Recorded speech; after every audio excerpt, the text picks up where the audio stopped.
شهزاد وایي د پاکستان په خلاف مې لوبه ونه کړه.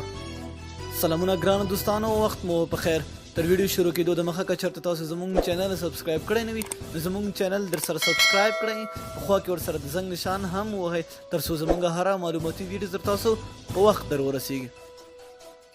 شهزاد وایي د پاکستان په خلاف مې لوبه ونه کړه ځکه چې زخمی شوم، او بیا وایي چې زه روغ جوړ یم او ګلبدین د ټیم نه بهر کړم، او ورسره دا خبره هم کوي د بخۍ نه یې راته اوبه وویستې او بیرته یې پکې واچولې.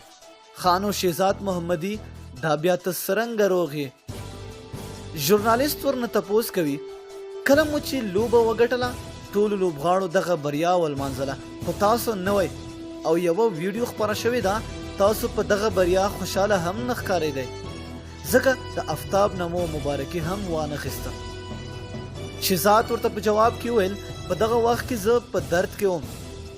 نو زه بیا د شهزاد محمدي نه دا تپوس کوم چې ته بیا څنګه روغ یې، او که روغ وې نو د سریلانکا په خلاف ولې د میدان نه بهر شوې؟ بیا یې دا خبره وکړه چې دا خبره د هغه ځای نه شروع شوه چې موږ ته بس خراب شو، ټول لوبغاړي پیدل روان شول خو زه پیدل نشوم تللی. ولې؟ ځکه چې ستا فټنس نه و. د پاکستان لوبغاړو د فټنس لپاره یې بورډ هغوی د اردو ټریننګ ځایونو ته بوتله او هلته یې پرې منډې وهلې، ټریننګونه یې پرې وکړل. ته بیا پیدل ولې نشې تللی؟ خو روغ به نه وې شهزاد محمدي ځکه.